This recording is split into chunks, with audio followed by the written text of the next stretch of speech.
I hear you. I know you want 5 more minutes, but it's almost 11 p.m. And if you don't shut the up, mommy's gonna turn crazy. Isn't that scary? Okay, so I'm gonna need you to go night-night. Nika Diwa is a mommy influencer who's faced a lot of criticism lately, a lot of controversies. Most notably, she's posted some really wildly inappropriate videos featuring her children. She's also earned a lot of criticism for these videos where she's supposedly capturing a vulnerable moment, but they obviously are very staged videos. But it's this knack for melodrama and her 2 adorable daughters that have earned her 3.3 million followers on TikTok and over 1 million on Instagram. She is Filipina and her husband Emeka is Nigerian, and some of their most viral videos highlight their family's blend of cultures. Credit where credit is due, her channel does seem to be moving away from posting her kids. The last few videos that I've seen, her kids don't appear in them at all. In other circumstances, if I was thinking about covering a creator and I went to their account and I saw, okay, they seem to be moving away from content with their kids, I would change my mind about covering them. Like, you have to leave people alone when they're responding to the criticism and they're going in a different direction. Like, at that point, you should heap praise on them for taking everybody's advice. But Nika and Emeka, in my opinion, have simply gone too far. And at the very worst of her videos, I think are grounds to have her account terminated at the very least. And even beyond the outrageously inappropriate videos featuring her daughters, there are some concerning patterns that I'm seeing in her videos that are just generally about parenting. I want to note at the top of this video that I'm not going to talk about every single controversy or every single criticism that this family has faced. There are plenty of other commentary channels that do that I think do a great job of that. I'm a parent, so when I do videos about mommy vloggers, I really want to dig into what I see as their parenting philosophy. Parents, it's hard to judge other parents. It's actually very easy. Oh. That's actually a myth. I think that's something that parents like to say, like, oh, I would never judge other parents. I wouldn't. But, and there are some things that Nika has been judged for that I wouldn't judge her for. Like, I wouldn't judge her for feeding her kids formula or sending her kids to daycare or wanting to go back to work. Things that she says that she has felt judged for as a parent. There are all these other things that she's received a ton of criticism for that, as far as I'm aware, she hasn't addressed in a video that I am judging her for. Okay. But I mean, she really goes far with it. You'll see. Okay. I think you're gonna come around to how I'm seeing things. I might start judging one parent. This might be your first usually I don't. Ever judgmental moment. Her worst video, her biggest controversy by far, is this video that she posted. I'm just going to describe it. I'm not going to show it. Where she's teaching her daughter about private areas and who is allowed to interact with her in a diaper changing scenario. And the caption is something like, me teaching my daughter about boundaries. You don't see the little girl except for her leg, but it's like, and it's obviously this horrific irony that she's teaching her daughter about boundaries while violating the most obvious boundary. Sidebar with my fellow commentators, Nika Diwa has since taken this video down. Thank God. But in the interest of talking about it, of criticizing her, a lot of commentators have included it in their videos about her. I think it's good that she took it down. I don't want this video to exist. And I know that commentary channels, we always have it in our minds, like, we want to provide receipts. We want to show that we really know what we're talking about. We want to provide evidence. But I just want to remind everyone that this should not exist, so let's not keep putting it in our video. In a confusingly not deleted video, this is still on her Instagram account today as of filming, April 8th, where her daughter finds her special drawer, where her daughter is pulling an sex toy out of her drawer, and she's posted on the internet like, ha ha ha. That brings us to today's sponsor. I'm just kidding. We got an offer from a sex toy company to post about it. But between you and me, a boundary that I want to have with my audience is I don't want to talk about masturbating with all of you. Hope everybody's having a good time. It's just not something I can bring myself to talk about. But it was like just enough money that we thought about it, that we were like, oh, that's, no. What if I read the copy in like a Tyrannosaurus Rex costume? I read the offer and it specifically said no TRex costumes, so... Man, they think of everything. To also add, no shade. Just kidding, I don't talk like that. I'm not criticizing anyone who does take that sponsorship opportunity. The contact person with that company mentioned they're like, oh, we've done ad spots with this channel and that channel. And I was like, no, I know. I watch those channels and I love them. And that's how I know that I don't want to read your ad copy. I don't want to talk about a clit suck. Good grief. Nika wants to paint this picture of herself as a super protective mama bear type of figure. She's always checking the nanny cams at family events because she knows the statistics. But by posting videos that include the most intimate details of her children's lives, she completely fails to protect her kids in the most basic capacity. Speaking of a failure to take even the most basic precautions as a parent, she's posted more than one video of herself handing her baby to strangers. She did it on a bus.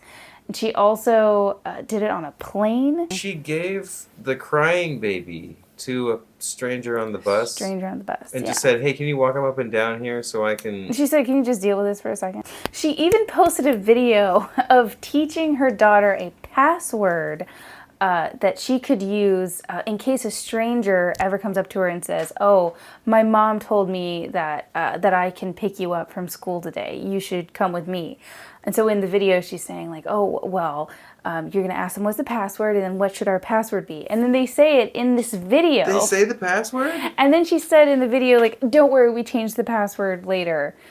It's like, how much are you going to rely on your 4-year-old to remember which is the most recent password? I almost feel like I shouldn't talk about this, but I also feel like no Nika Diwa video would be complete without addressing this in some capacity. There is an uncomfortable aura radiating off of her videos about her children's mixed race identities. Andrew and I are both white, so we're not going to go too deep into this. Our kids are also, you guessed it, blue-eyed devils, one and all. And I'm not the only creator to notice this emphasis she puts on her children's blackness. There are so many videos about her daughter's hair and sunscreen. Will they or won't they use sunscreen? Because I look so old.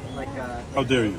There's so much sunscreen content, honestly, with her daughters and her husband. It's like, why? Like, who is this sunscreen audience? I don't know. If anyone has any idea of like what all the sunscreen is about, I felt like I was wearing too much sunscreen after watching her videos because it was just slathering and slathering and slathering. After I watched a few of these videos, it started to feel uncomfortably like her kids' race was a marketing gimmick for her channel. And there are a lot of mixed race YouTube family channels that have this going on. When the pandemic first started, my neighbor started this business called Borrow My Black Baby, and I thought, perfect, because I, really felt like it was time to start my career on TikTok as a TikTok mom, but I didn't have a black baby, and I know that's really trending. So I asked my husband, will you make a black baby with me? And he said, I don't see the value in that. I said, it's good for views. He said, I don't care.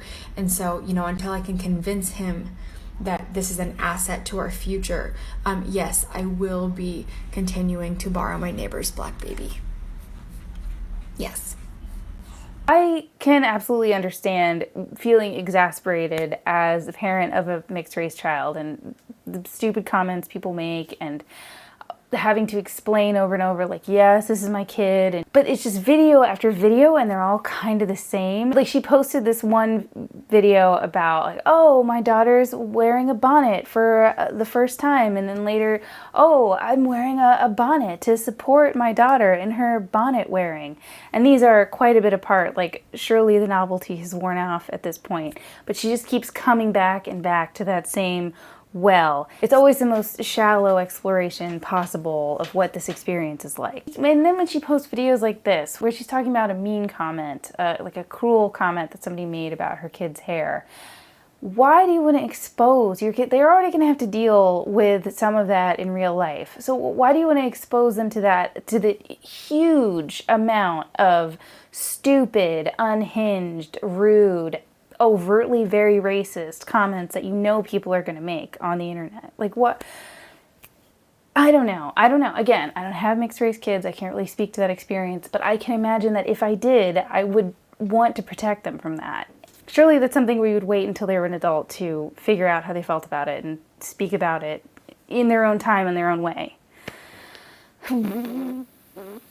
Okay, that includes the racial tension portion of this video. Woohoo! Nika is known for posting about her struggles with mental health, struggles that motherhood has compounded, as it inevitably would. These videos, like I already mentioned, are much maligned for their staged quality. It's especially unbelievable when that silent panic attack turns out to be an ad for some kind of app or a mood-boosting gummy vitamin. Are you serious? Like, it's this thing of like, this just beggars belief. Like, am I supposed to think any of this is real when this is so obviously fake? Like, what are you going for?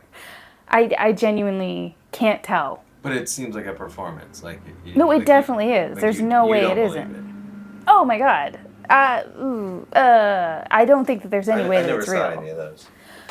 I think that if you put a camera somewhere and then have a meltdown in front of that camera, it is de facto a performance. Like, it can't not be. Does she like breathe heavily and then segue into brought to you by? Yes. Oh man. Right, we're gonna plug into the Bezzy app because of our need for community. We're gonna take advantage of all the resources that'll help make you feel a little better. All right? I'm starting to judge her. Starting to. I had a feeling. I'm getting there. I really take the most issue with how she talks about her eldest child's behavior. Well, I don't want to say I take the most. I take big issues with all of this, but this really stuck out to me. She frequently posts videos with them screaming in the background, having what I think is probably a developmentally normal tantrum.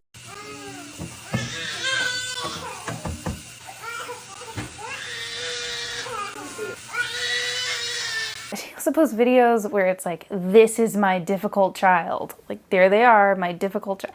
It's just so weird to me that you would label your kid as difficult. And again, not in a conversation to your mom or a mom friend. Like, that's obviously, people have those conversations. People have those feelings about their children.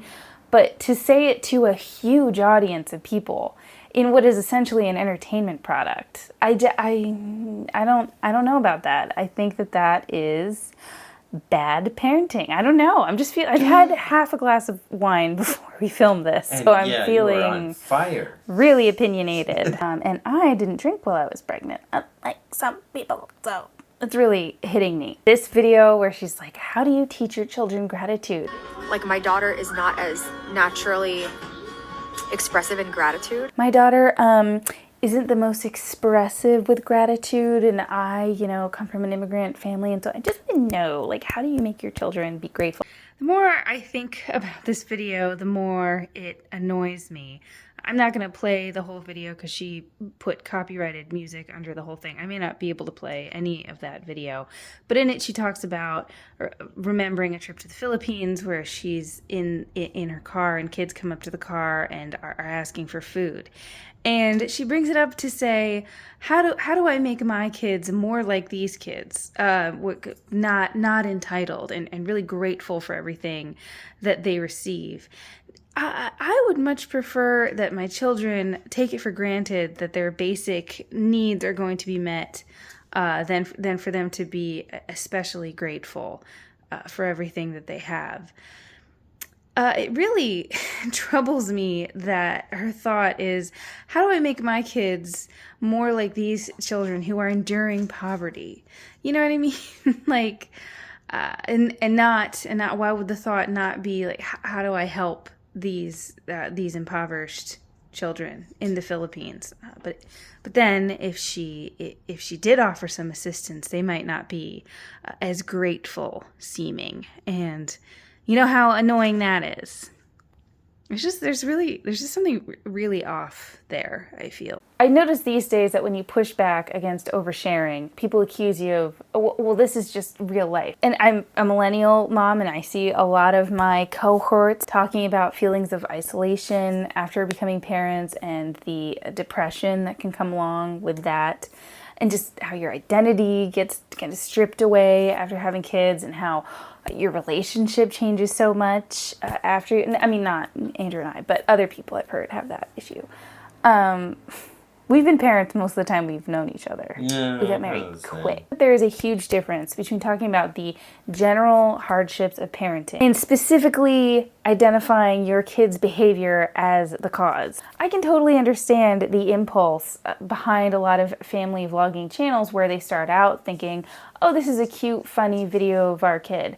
We're going to post it, for grandma to see. And then they amass a following that they didn't expect at all. And then they just got to keep feeding the monkey or whatever that expression is. But those are videos that are flattering to their kids, that make them look, I still don't think you should do that, obviously, but I understand why you want to put that image of your kid out there. It seems like she's seeking pity for herself as the person who has to deal with these kids day in and day out. It's official, I'm the worst mom ever. I snapped and yelled at my toddler for doing something that she cannot control. She is almost 4, and I've been getting really frustrated that she's still not potty trained, and I'm still cleaning up her blowouts. I said, everyone else in your class is doing it. Don't you want to be like them? I shamed her for it, essentially. I pulled her aside and apologized. How do you keep from snapping like that when you've just reached a limit in parenting? In several videos, Nika Diwa talks about how much she loves when her husband stands up to her kids on her behalf. Are you ready to apologize to mommy, or do you need more time? All right. No, what? No, you got to do it without whining. Look at me. You're ready to apologize to mom? Please let me know. All right? You want to say you're sorry? Right? You understand that that's my wife, right? And in this household, mommy's always number one. I think I do more of the standing up for you to them. For me? I stand up against them for you. I'm always don't do that to daddy's face. I'm going to stand up to them more. You know what? We should stand up to our kids. You know what? Get them both up.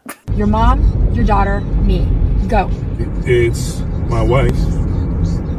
I mean, you're my other half, so wife is always first. Right. My responsibility is first to my wife. There's no time where pouring into you is less important than pouring into this one. There's nobody who's going to get more grace, more love, more attention from me than you. And I totally understand when people talk about how you have to, make time for each other. You have to keep something for yourselves that's just between you and your spouse. That doesn't have anything to do. There has to be some aspect of your relationship that doesn't have anything to do with your kids, because your kids are going to grow up and have their own lives, and then it's just you and your spouse again, and you need to keep that connection going. I get that. But at the same time, it's first of all, why do we need to be? I don't know about ranking these relationships and saying who's higher than who. I don't feel the need to do that. It's also, I think, a given that our kids come first. I'll just spell it out. I know that you know this is very obvious, but I'm going to spell it out just for fun. Spouses have a contractual obligation to each other. At the end of the day, it is a legal partnership that you Between formed. adults who can self-sustain as necessary. It is a two-way relationship in a marriage. It is a one-way relationship with your kids. They don't owe you anything, which I think a lot of family vloggers don't get. I think a lot of family vloggers, I get the impression that they have kids and they're like, how am I going to make this work for me, work in my favor? And they seem to not understand, no, it all flows one way. You give them everything, and maybe one day they'll give you a little crumb of something, some attention in your old age, but you can't bet on that. Sorry, that's how it is. grow up. That's your life. I would, at this point, I would rather give the kids everything than give you everything. Get the kids up. I want to talk to them. And the thing is, like, I want you to feel that way about our kids because I also think our kids are the most important thing about our family unit. And that segues into this other uncomfortable pattern that I noticed in their videos. She seems to be really intent on infantilizing herself to their audience. There's this video that I guess she thinks makes her look cute.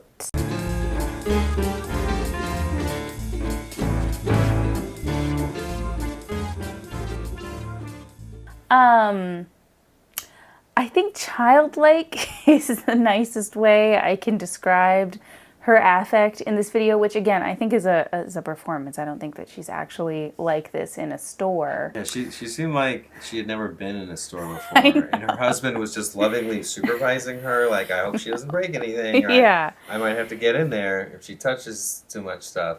Maybe she's a time traveler, like a Victorian child who's time traveled into a Target and What's has never... this? Glue? Yeah.